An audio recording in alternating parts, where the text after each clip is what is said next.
My daughter-in-law, a bank manager, humiliated me in public just because I asked to withdraw $80. She smirked. We don't serve people from the gutter here. Minutes later, I made a request for $260,000. The entire bank stood up. I'm glad to have you here. Follow my story until the end and comment the city you're watching from, so I can see how far my story has reached. My name is Michael, and at 63 years old, I thought I had seen the worst of human nature. I was wrong. It was a Tuesday morning in October when I walked into First National Bank, the same branch where I had been banking for over 20 years. The autumn air was crisp, and I wore my usual outfit, a worn flannel shirt, faded jeans, and the work boots I had owned for nearly a decade. They were comfortable, familiar, like old friends that had walked with me through countless days. I needed to withdraw $80 for groceries and my weekly visit to the barber. Nothing fancy, just enough to get by for the week. As I approached the teller counter, I noticed a familiar face behind the manager's desk. Rebecca, my daughter-in-law, sat there reviewing some paperwork, her blonde hair perfectly styled, her navy business suit crisp and professional. She looked up and saw me. For a moment, our eyes met, and I expected at least a polite nod of acknowledgement. Instead, she quickly looked away, as if she hadn't seen me at all. I felt a small knot form in my stomach, but I pushed it aside. Maybe she was just busy. I waited in line behind two other customers, shifting my weight from one foot to the other. The bank felt different somehow, colder, more impersonal than I remembered. When my turn came, I approached the young teller with a smile.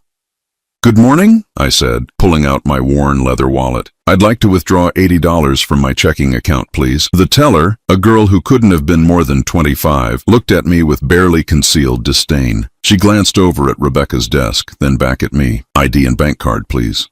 I handed over my documents, noticing how she handled them as if they might contaminate her perfectly manicured nails. She typed something into her computer, frowned, then typed some more. "Sir, your account shows a balance of..." She paused, looking at the screen with confusion. "Well, it shows you have sufficient funds, but I need to get manager approval for this transaction." "For $80? I asked, genuinely puzzled. "I've been banking here for over 20 years. Without waiting for my response, she called out loudly, "Rebecca, I need manager approval for this customer."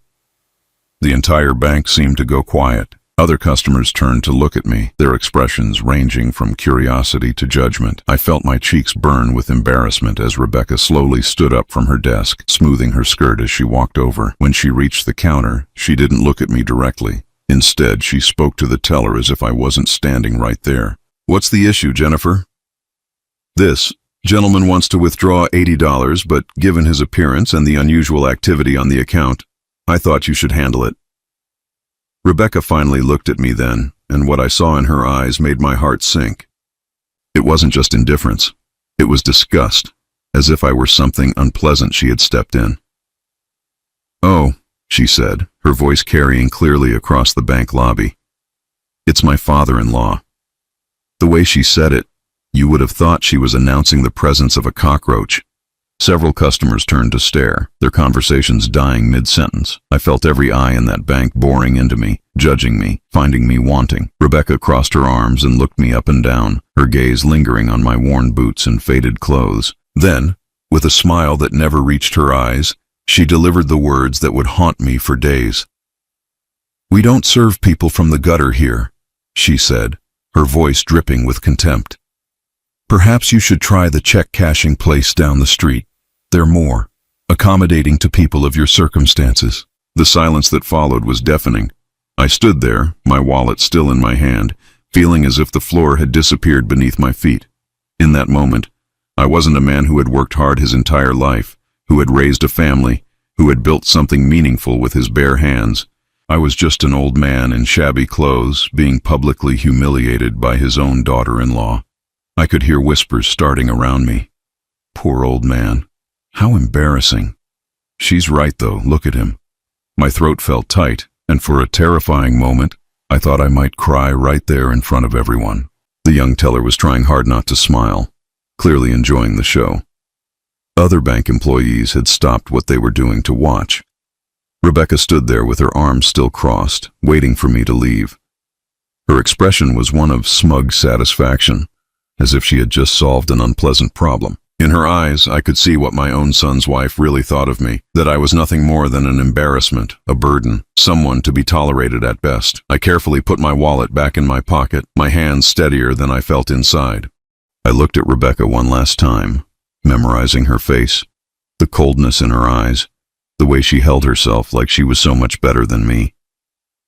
"Thank you for clarifying your position," I said quietly, my voice barely above a whisper. Then I turned and walked toward the exit, feeling the weight of every stare, every whisper, every judgment. My legs felt heavy, and each step seemed to echo in the sudden quiet of the bank lobby. As I pushed through the glass doors and stepped back into the October morning, I took a deep breath of the cool air. The knot in my stomach had grown into something larger, something that pressed against my chest and made it hard to breathe normally. I stood on the sidewalk for a moment, watching people walk by, going about their normal lives. None of them knew what had just happened inside that bank.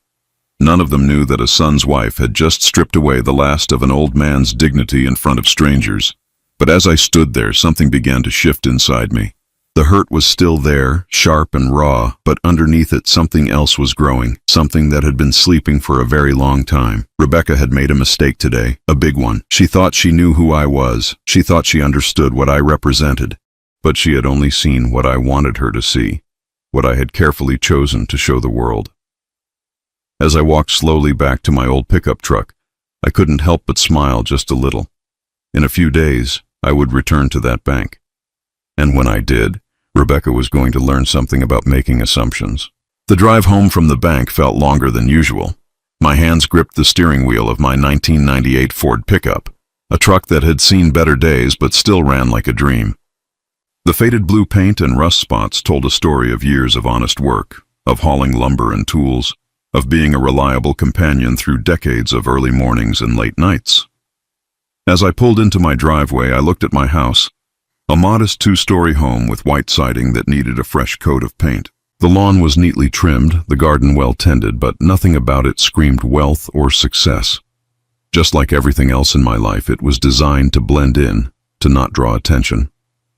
I sat in my truck for a few minutes after turning off the engine, still processing what had happened at the bank. Rebecca's words echoed in my mind. "We don't serve people from the gutter here." The contempt in her voice, the satisfaction in her eyes as she humiliated me in front of strangers. She had no idea who she was talking to. Walking into my house, I made my way to the small office I kept in the back bedroom. It was a simple room with a desk, a file cabinet, and a computer that was older than most smartphones. But inside that file cabinet were documents that told a very different story than the one Rebecca thought she knew. I pulled out a folder labeled Property Holdings and spread the contents across my desk. Deeds, mortgage papers, investment statements, pieces of a puzzle that very few people had ever seen put together. The first property I had bought was a small duplex back in 1981. I was 24 years old then, married to my late wife Sarah, with our son David just learning to walk. We were living paycheck to paycheck, but I had noticed something about that duplex. It was in a neighborhood that the city had earmarked for development, though most people didn't know it yet. I remembered the night I told Sarah about my plan to buy it. We were sitting at our kitchen table, surrounded by bills and baby toys, trying to figure out how to make ends meet. "Michael, we can barely afford this apartment," she had said, her voice tired but patient. "How can we possibly buy a whole building?" "Trust me on this one, sweetheart," I had replied, taking her hand across the table. "I've been watching the city council meetings. I know which way this neighborhood is heading." She did trust me, bless her heart. We scraped together every penny we had for the down payment, and I took on a second job, driving a delivery truck on weekends to make the mortgage payments. For 2 years we lived on ramen noodles and store-brand everything, but we made it work. When the city announced the new shopping complex going in 3 blocks away, property values in our neighborhood doubled almost overnight. We sold that duplex and bought 2 more properties with the profit. That was the beginning. Over the next 4 decades, I had quietly built a real estate portfolio that stretched across 3 states, always buying properties that others overlooked, always seeing potential where others saw problems. I reinvested every profit, lived modestly, and watched my investments grow. Sarah understood what we were building together. She never needed designer clothes or fancy cars. She was happy with our simple life, knowing that we were securing our future and David's future with every smart decision we made. When she passed away 5 years ago from cancer, I thought David would appreciate the sacrifices his mother and I had made. I thought he would understand the value of living below your means, of building something lasting instead of showing off. Instead, he married Rebecca. I pulled out another folder, this one containing bank statements and investment portfolios. Numbers that would make most people's eyes widen in disbelief. Real estate wasn't my only venture over the years. I had quietly invested in small businesses, bought stock in companies before they became household names, and put money into opportunities that others were too proud or too impatient to consider. The irony wasn't lost on me. Rebecca worked at a bank, surrounded by money every day, making decisions about other people's financial lives. Yet she had completely misjudged the quiet old man who came in wearing work boots and asking for $80. I thought about the early years of David and Rebecca's marriage, how she had slowly changed him, convinced him that success meant showing off, that worth was measured by appearances. David started buying expensive clothes, leasing luxury cars he couldn't afford, moving into an apartment that stretched their budget to the breaking point. When they came to family dinners, I would watch Rebecca's eyes constantly scanning my house, her expression clearly disappointed by what she saw. She never said anything directly, but her body language spoke volumes. The way she avoided sitting on my old couch. The way she barely touched the food I cooked. The way she looked at her phone constantly, as if she had somewhere more important to be. David started changing too. My son, who used to help me with home repairs and enjoyed our quiet conversations about life, became distant. He started making comments about me needing to live a little, suggesting I should buy a new car or update my wardrobe. "Dad, you have to think about your image," he had said during one of our last real conversations. "People judge you by how you present yourself." What he didn't understand was that I had been very carefully crafting my image for decades. I wanted people to underestimate me. I wanted them to see an ordinary working man who posed no threat, who wasn't worth paying attention to. It made business easier, negotiations simpler, and life more peaceful. But it also meant that my own family had started to see me the same way everyone else did. I put the financial documents back in their folders and pulled out one more file. This one contained correspondence with my lawyer about my will and estate planning. For years I had planned to leave everything to David, trusting that he would use the inheritance wisely and maybe understand finally what his parents had built together. But lately, I had been reconsidering that decision. Sitting there in my quiet office, looking at the proof of 4 decades of careful planning and smart investments, I felt something I hadn't experienced in years: clarity. The humiliation at the bank hadn't broken me. It had awakened something. Rebecca thought she knew who I was. She thought she understood my value, my worth, my place in the world. She had made her judgment based on my clothes, my car, my quiet demeanor. She was about to learn how wrong she was. I opened my laptop and logged into my primary bank account. Not the small checking account I used for daily expenses, but the one where I kept my real money. The balance that appeared on the screen was the result of 42 years of disciplined investing, careful planning, and living below my means. It was time for Rebecca to meet the real Michael, but I wasn't going to simply tell her who I was. That would be too easy, too forgettable. I was going to show her. And when I did, she would understand that humiliating people has consequences, that judging others by their appearance is a dangerous game, that sometimes the quiet old man in worn clothes is exactly the person you should treat with respect. I closed the laptop and leaned back in my chair, feeling calmer than I had in days. Rebecca had started something today that she couldn't finish, but I could. 3 days had passed since the incident at the bank, and I hadn't been able to get Rebecca's words out of my head, not because they hurt, though they did, but because they had crystallized something I had been feeling for months. My own family saw me as a burden, a relic from a simpler time who didn't understand how the modern world worked. It was Friday morning when I made my decision. I was sitting at my kitchen table, drinking coffee from the same ceramic mug I had used for the past 15 years, when the plan came to me with perfect clarity. I wasn't going to confront Rebecca with angry words or dramatic revelations. I wasn't going to call David and complain about his wife's behavior. Instead, I was going to give her exactly what she thought she wanted, a chance to demonstrate her superiority over the old man from the gutter. But I was also going to show her something that would change everything she thought she knew about power, about money, and about the consequences of judging people by their appearance.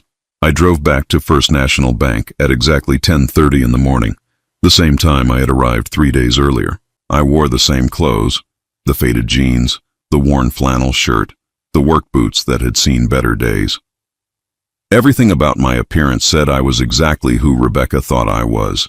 A working-class man of modest means who probably lived paycheck to paycheck. The bank was busier than it had been on Tuesday. Friday mornings always brought more customers, more activity, more witnesses to whatever was about to unfold. I joined the line, standing patiently behind a woman in a business suit who kept checking her watch and sighing impatiently. Rebecca was at her desk again, talking on the phone with someone about loan applications. She glanced up and saw me standing in line, and I watched her expression change from neutral professionalism to something approaching annoyance. She said something quick into the phone and hung up, then spoke quietly to Jennifer, the young teller who had been working 3 days ago. When my turn came, I approached Jennifer's window with the same polite smile I always wore. "Good morning," I said, placing my hands on the counter. "I need to make a transfer today." Jennifer looked at me with the same barely concealed disdain she had shown before. "What kind of transfer, sir?" "I need to move some funds from my savings account to my checking account. $260,000, please." The words hung in the air like a challenge. Jennifer blinked, certain she had misheard me. The customer behind me stopped shuffling papers. Even the security guard near the door turned to look. "I'm sorry, sir, did you say?" Jennifer's voice trailed off. $260,000, I repeated calmly. "From savings to checking. I assume that won't be a problem?" Jennifer's face went pale. She stared at her computer screen, then at me, then back at the screen. Her hands trembled slightly as she typed in my account information. What happened next was exactly what I had expected, but somehow more satisfying than I had imagined. Jennifer's eyes went wide as the account information populated on her screen. She blinked several times, as if the numbers might change if she looked hard enough. Then she swallowed hard and glanced toward Rebecca's desk. "Ma'am," she called out, her voice higher than normal. "I need immediate manager assistance." The bank seemed to shift around us. Conversations quieted. Other tellers stopped what they were doing. Rebecca stood up from her desk, smoothing her skirt as she had 3 days earlier. But this time her expression was different. She looked confused, almost worried. "What's the issue now, Jennifer?" Rebecca asked as she approached the counter. Jennifer leaned close to her manager and whispered something I couldn't hear, but I could see Rebecca's face change as the words sank in. Her confident posture faltered. The color drained from her cheeks. Rebecca looked at me then, really looked at me, as if seeing me for the first time. Gone was the contemptuous dismissal from Tuesday. In its place was something I hadn't seen from her before: uncertainty. "Sir," she said, her voice carefully controlled, "Jennifer tells me you want to transfer a substantial amount. I'll need to verify your identity and account information personally." "Of course," I replied, pulling out my wallet with the same deliberate calm I had maintained throughout this entire exchange. "I understand that large transactions require additional oversight." Rebecca took my ID and bank card with hands that weren't quite steady. She walked back to her desk and began typing, her movements quick and nervous. I could see her checking and double-checking the information on her screen. Meanwhile, word was spreading through the bank. Other employees were glancing in my direction. The branch manager had emerged from his office and was watching from a distance. Customers were starting to whisper among themselves. After what felt like 10 minutes but was probably only 3, Rebecca returned to the counter. Her professional composure was back in place, but I could see the strain around her eyes. "Mr. Coleman," she said, using my last name for the first time in years, "your account information checks out. However, a transfer of this magnitude requires additional documentation and approvals. Would you mind stepping over to my desk so we can complete this transaction privately?" The irony was delicious. 3 days ago she had been eager to handle my business as publicly as possible, making sure everyone in the bank could witness my humiliation. Now she wanted privacy, discretion, a chance to contain whatever was happening. "I'm comfortable handling this here at the counter," I said pleasantly, "unless there's some reason the transaction can't be completed." Rebecca's jaw tightened almost imperceptibly. "No, sir. No reason at all." She returned to her computer and began the process of moving $260,000 from one of my accounts to another. With each keystroke, I could see her growing more uncomfortable, more aware that she had fundamentally misjudged the situation. But what Rebecca didn't know, what none of them knew, was that this was just the beginning. The $260,000 I was moving represented less than 2% of my total liquid assets. It was pocket change, a small demonstration designed to get their attention. As the transaction processed, I watched the other bank employees trying to pretend they weren't watching. I saw customers straining to overhear our conversation. I felt the shift in the atmosphere as people began to reassess the quiet old man in work clothes. When the transfer was complete, Rebecca printed out a receipt and handed it to me. Her hand brushed mine briefly, and I could feel how cold her fingers were. "Is there anything else I can help you with today, Mr. Coleman?" she asked, her voice professionally polite but strained. "Not today," I replied, folding the receipt and putting it in my wallet, "but I'll probably be back early next week. I have some other financial matters to attend to." I turned to leave, then paused and looked back at her. "Oh, and Rebecca, you might want to review your customer service policies. Sometimes people aren't exactly what they appear to be." As I walked toward the exit, I could feel every eye in the bank following me. The same people who had witnessed my humiliation 3 days earlier were now watching in stunned silence as the narrative completely reversed itself. I pushed through the glass doors and stepped back into the autumn air, feeling lighter than I had in months. The first phase of my plan was complete. Rebecca now knew that I had access to serious money, but she still had no idea how serious. More importantly, she was starting to understand that she had made an enemy, not through anger or spite, but through her own arrogance and cruelty. As I climbed into my old pickup truck, I allowed myself a small smile. Rebecca thought today's transaction was significant. She thought $260,000 was impressive. She had no idea what was coming next. The weekend passed slowly, but I used the time wisely. Saturday morning, I called my lawyer, Harold Morrison, who had been handling my legal affairs for over 20 years. Harold was one of the few people who knew the full scope of my financial situation, and he had always been discreet about it. "Michael," he said when he answered the phone, "I was just thinking about you. How are things?" "Complicated," I replied, settling into my desk chair. "I need you to look into something for me. It involves my daughter-in-law." I explained what had happened at the bank, both the humiliation on Tuesday and my response on Friday. Harold listened without interrupting, occasionally making small sounds of understanding or disapproval. "What exactly do you want me to investigate?" he asked when I finished. "Rebecca works at First National Bank as a manager. I want to know if she's been accessing my account information inappropriately. I also want to know if she's shared any of my financial details with David or anyone else in the family." Harold was quiet for a moment. "That would be a serious breach of banking regulations if she has. Are you thinking of filing a complaint?" "Maybe," I said. "But first I want to know exactly what she's done and when she did it. I'll reach out to some contacts on Monday. Banking records are protected, but there are ways to determine if someone has been accessing accounts they shouldn't be looking at." After I hung up with Harold, I spent the rest of Saturday thinking about my family dynamics over the past few years. When had David started changing? When had the distance between us really begun? Looking back, I could pinpoint it to about 6 months after he married Rebecca.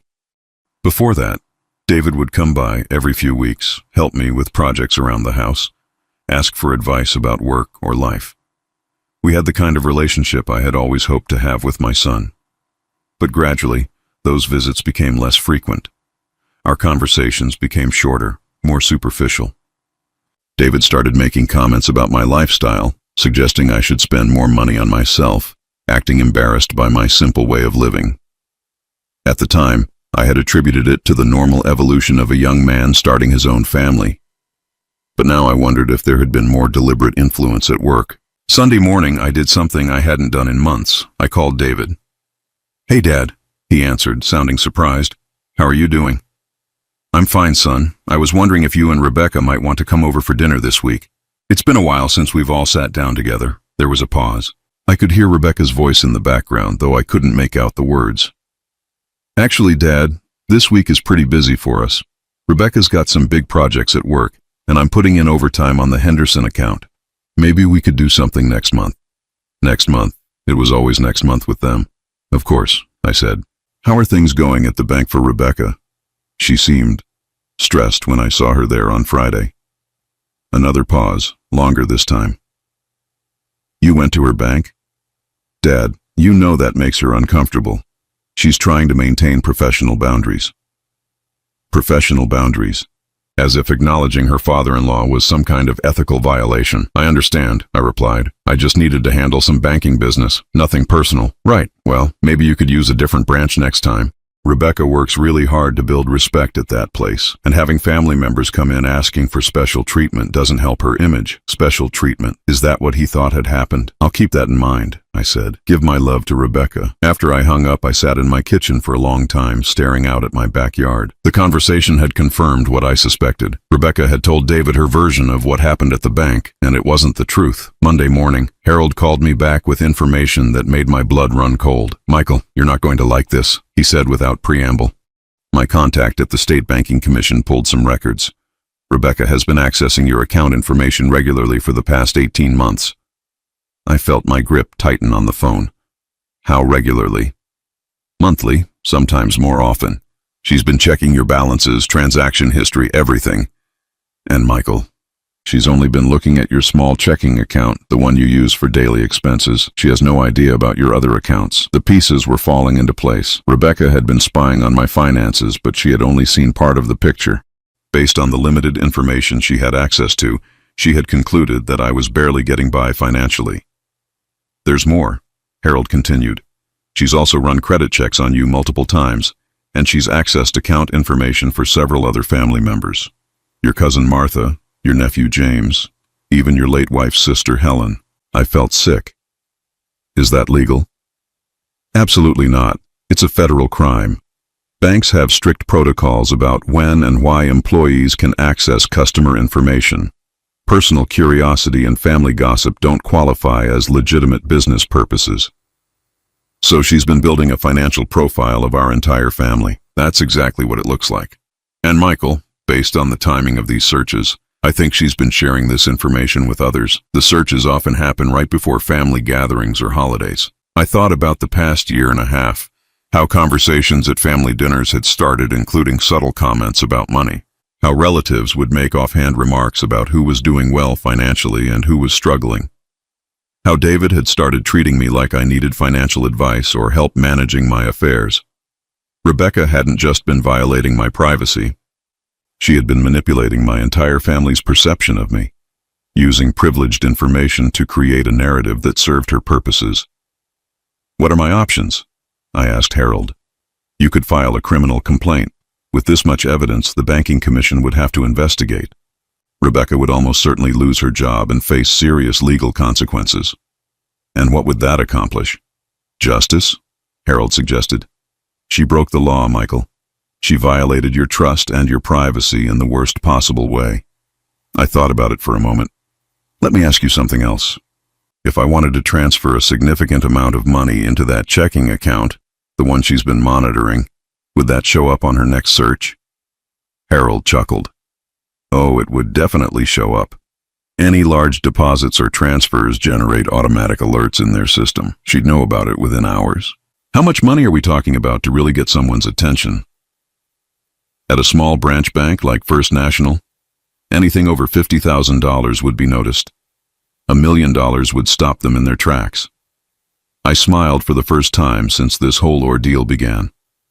Harold, I want you to prepare documents for a significant financial transfer, and I want you to document everything Rebecca has done, but don't file any complaints yet. I want to handle this my way first. Michael, what are you planning? I'm planning to give Rebecca exactly what she's been looking for. Complete access to my financial information, all of it. Harold was quiet for a long moment. You realize that once you do this, there's no going back. Your whole family is going to know about your wealth. Good, I said. It's time they learned who they've really been dealing with. Tuesday morning, I dressed in my usual clothes and drove to the bank one more time. But this visit was different. This time, I wasn't just making a point. This time, I was changing everything. Tuesday morning arrived with an unusual phone call. It was David, and he sounded agitated in a way I hadn't heard in years. Dad, we need to talk. Can you come over tonight? Rebecca will be home from work around 7. Of course, son. Is everything all right? Just come over. We'll explain everything when you get here. I knew exactly what had prompted this sudden invitation. The previous afternoon, I had walked into First National Bank and transferred $4.2 million from my primary investment account into the small checking account that Rebecca had been monitoring for 18 months. Harold had been right. A transfer of that magnitude would have triggered immediate alerts throughout the bank system. Rebecca would have seen it within hours. I spent the day quietly preparing for what I knew would be the most important conversation of my relationship with my son. I pulled together copies of financial documents, property deeds, and investment statements, not to boast, but to provide context for what had really been happening in our family. At exactly 7 o'clock, I knocked on the door of David and Rebecca's apartment. It was a nice place, though I knew they struggled to afford the rent. David opened the door and I could see the confusion and uncertainty in his eyes. "Dad, come in. Rebecca's in the living room." I followed him inside, noticing how different the atmosphere felt compared to my previous visits. Usually there was a tension in the air, a sense that I was an unwelcome intrusion into their sophisticated life. Tonight, that tension had been replaced by something else entirely. Rebecca was sitting on their leather couch, still wearing her work clothes.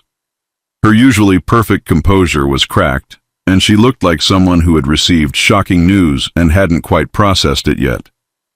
"Hello, Rebecca," I said politely, taking a seat in the chair across from her. She stared at me for a long moment before speaking. "Michael, I think there's been some kind of mistake with your bank account." "What kind of mistake?" David sat down next to his wife, leaning forward with his hands clasped. "Dad, Rebecca saw that you deposited over $4 million yesterday. That can't be right, can it? Is someone using your account for money laundering or something?" I almost smiled at his innocence. Even faced with evidence of my wealth, his first assumption was that something illegal must be happening. "No money laundering, son. That was a legitimate transfer from one of my investment accounts." Rebecca's face went pale. "One of your investment accounts? How many accounts do you have?" "Several," I replied calmly. "I've been investing for over 40 years. It tends to add up." The silence that followed was profound. I could see both of them trying to process this information, trying to reconcile it with their understanding of who I was. David was the first to speak. "Dad, if you have that kind of money, why do you live the way you do? Why drive that old truck? Why wear those clothes?" "Because material possessions don't define worth, David. Your mother and I learned that early in our marriage. We built wealth to create security and options, not to impress people." Rebecca finally found her voice. "But you asked for $80 last week. Why would someone with millions of dollars need to withdraw such a small amount?" I looked at her directly, letting the weight of my gaze settle on her. "Rebecca, I think you know exactly why I was at your bank last week, and I think you know exactly what you said to me." Her face flushed red. "I was just doing my job. Bank security requires us to be cautious about unusual customers." "Unusual customers?" I repeated. "Is that what you call your own father-in-law?" David looked between us, clearly sensing undercurrents he didn't understand. "What happened at the bank?" "Rebecca said you came in acting strange and made everyone uncomfortable." I reached into my jacket and pulled out a small digital recorder that Harold had given me. "David, before we continue this conversation, I want you to hear something." Rebecca's eyes went wide. "What is that?" "It's a recording device. Harold suggested I start carrying one to protect myself in situations where people might misrepresent what actually happened." I pressed play, and Rebecca's voice filled the room. "We don't serve people from the gutter here. Perhaps you should try the check cashing place down the street. They're more accommodating to people of your circumstances." The color drained completely from David's face. He turned to look at his wife as if seeing her for the first time. "Rebecca, you said that to my father." Rebecca's composure finally cracked completely. "David, you don't understand. He looked like a homeless person. He was embarrassing me in front of my co-workers and customers. I was trying to maintain professional standards." "Professional standards?" I interjected. "Is that what you call it when you illegally access customer account information to spy on your own family?" Both David and Rebecca froze. The accusation hung in the air like a bomb waiting to explode. "What are you talking about?" David asked.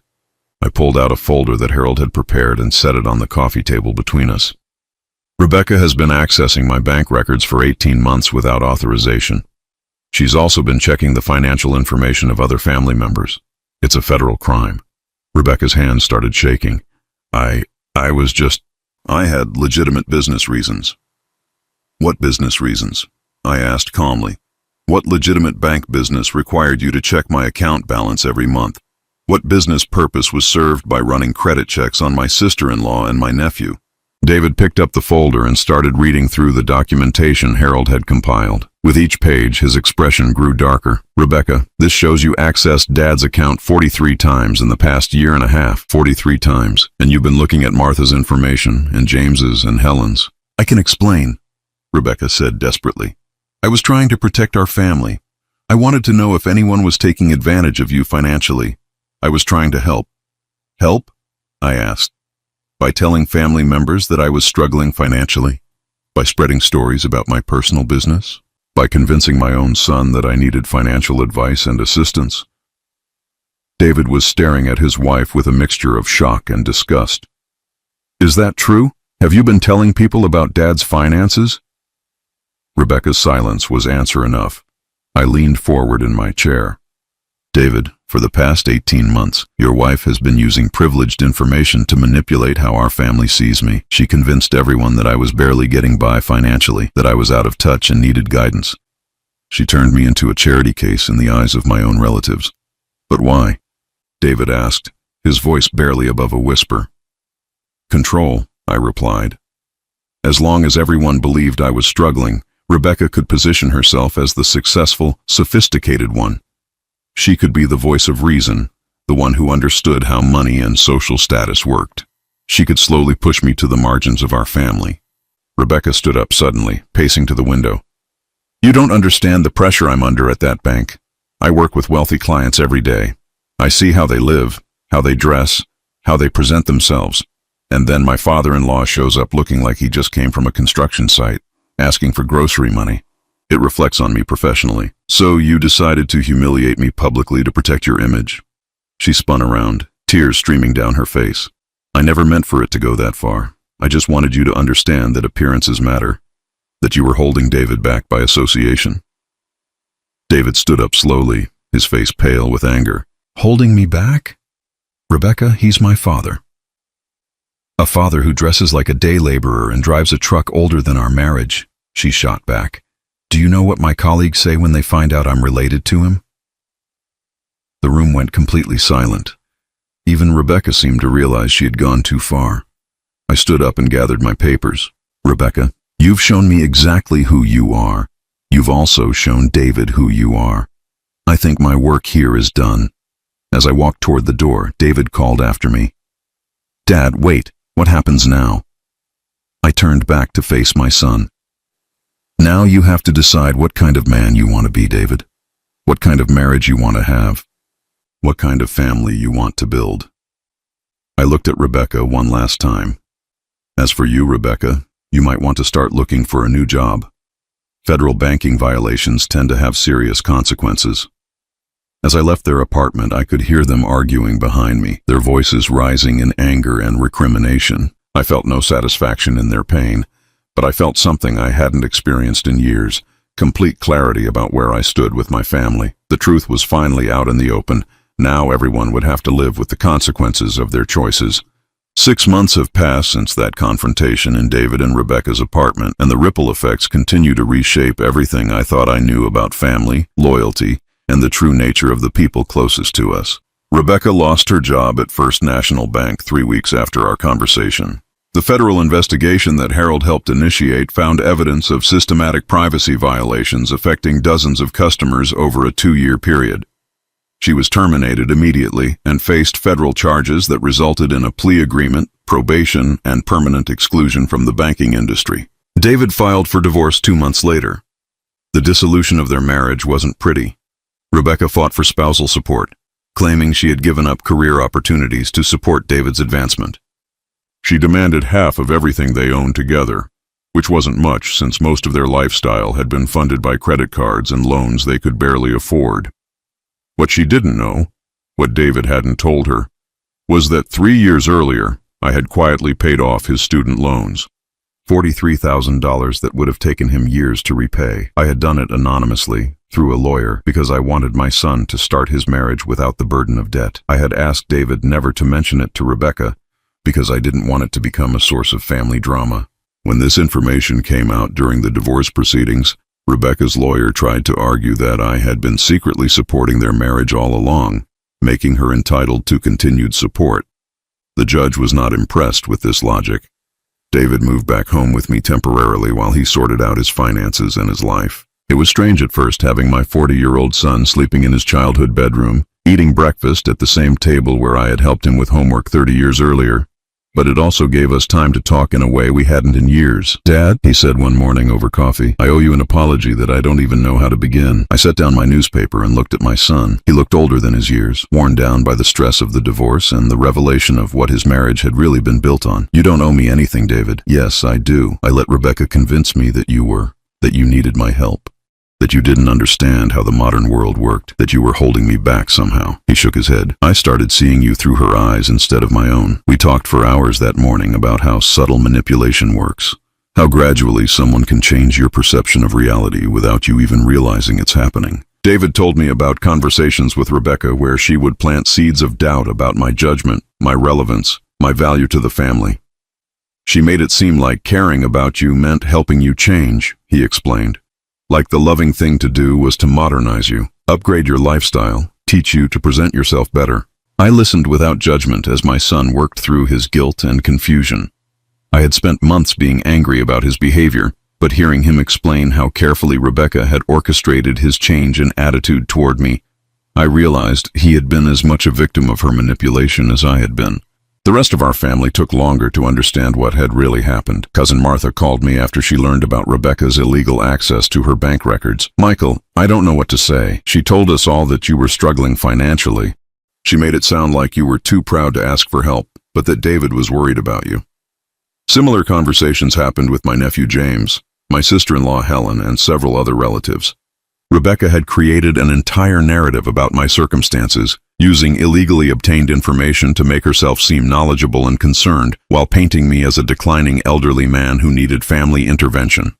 The most painful conversation was with Sarah's sister Helen, who had apparently been planning to approach me about moving into a senior living facility, because Rebecca had told her I couldn't maintain my house properly anymore. "I feel like such a fool," Helen said when she called to apologize. "I should have talked to you directly instead of believing secondhand information." But the real transformation came in my relationship with David. Living together again, even temporarily, reminded both of us of what we had lost when Rebecca's influence took hold. We started working on home improvement projects together, the way we had when he was younger. We had long conversations about life, about values, about what really mattered. One evening, as we were refinishing the deck behind my house, David asked me about my wealth. "Dad, all those years when you and Mom were saving and investing, did you ever think about spending more on yourselves? You could have had anything you wanted." I stopped sanding the deck board I was working on and looked at my son. "David, your mother and I had everything we wanted. We had each other, we had you, we had our health and our home. What more could we need? But you could have traveled the world, bought luxury cars, lived in a mansion. And then what? Would that have made us happier? Would that have made you a better person? Would that have made our family stronger?" He thought about that for a while before answering. "Rebecca always said that success meant showing people what you could afford." "Rebecca was wrong about a lot of things," I replied gently. "Real success is having the freedom to live according to your values, not other people's expectations." 3 months ago, David found his own apartment across town. It's a modest place, well within his means, furnished simply but comfortably. He started dating again, a teacher named Jennifer who seems genuinely interested in who he is rather than what he owns. Last week he brought Jennifer over for dinner. She wore jeans and a sweater, helped with the dishes, and laughed at my stories about David's childhood mishaps. When she left that evening, she hugged me and said, "I can see where David gets his kindness. I've also made some changes in my life. Not to my lifestyle. I still drive my old truck and wear my comfortable clothes, but to my priorities. I've started volunteering at a local literacy program, helping adults learn to read. I've joined a woodworking club where I'm teaching younger members traditional crafting techniques.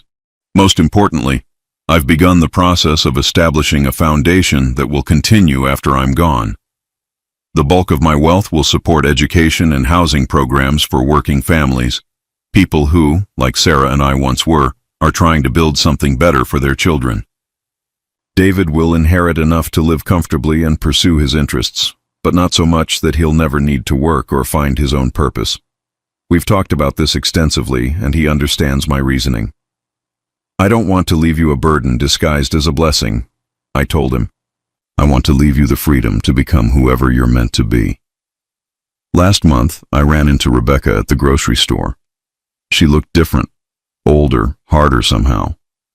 Her clothes were still stylish, but I could see the strain around her eyes. She started to walk past me without acknowledgement, then stopped and turned back. "Michael," she said quietly, "I want you to know that I never meant for things to go as far as they did." I looked at this woman who had caused so much pain in my family, and I felt something I hadn't expected. Pity. "Rebecca, you spent 2 years studying my financial information illegally. You used that information to manipulate my family's perception of me. You publicly humiliated me to protect your own image. Those weren't mistakes or accidents. Those were choices." She looked down at her hands. "I know. I thought I was protecting David from being associated with failure. The only failure here was in understanding what actually matters in life." As I drove home that afternoon, I thought about the lessons this experience had taught me. About the difference between being respected and being feared. About the importance of knowing who people really are versus who they pretend to be. About the value of living authentically, even when others don't understand or appreciate your choices. Most of all, I learned that wealth without wisdom is meaningless, but wisdom without the courage to act on it is worthless. Tonight, David is coming over for dinner. We're going to plan a fishing trip, something we haven't done together in over 5 years. Jennifer might join us, though she's never been fishing before. I'm looking forward to teaching her. There's something peaceful about standing in a quiet stream, casting your line into the water, waiting patiently for what might come. It's a lot like life, really. You can't control what you'll catch, but you can control how you prepare, how you wait, and how you handle whatever comes your way. Rebecca taught me that some people will always judge you by your appearance, your possessions, your status in their social hierarchy. But she also taught me that those people reveal more about themselves than they ever do about you. I'm 63 years old, and I finally understand what my father meant when he told me, decades ago, that a man's true wealth isn't measured by what he owns, but by what he can walk away from without losing himself. I walked away from my family's false perceptions, from their misguided attempts to change me, from the pain of being misunderstood by the people I loved most, and in doing so, I found my way back to my son, to my values, and to a peace I hadn't felt in years. Sometimes the best revenge isn't getting even. Sometimes it's simply refusing to become the person others want you to be.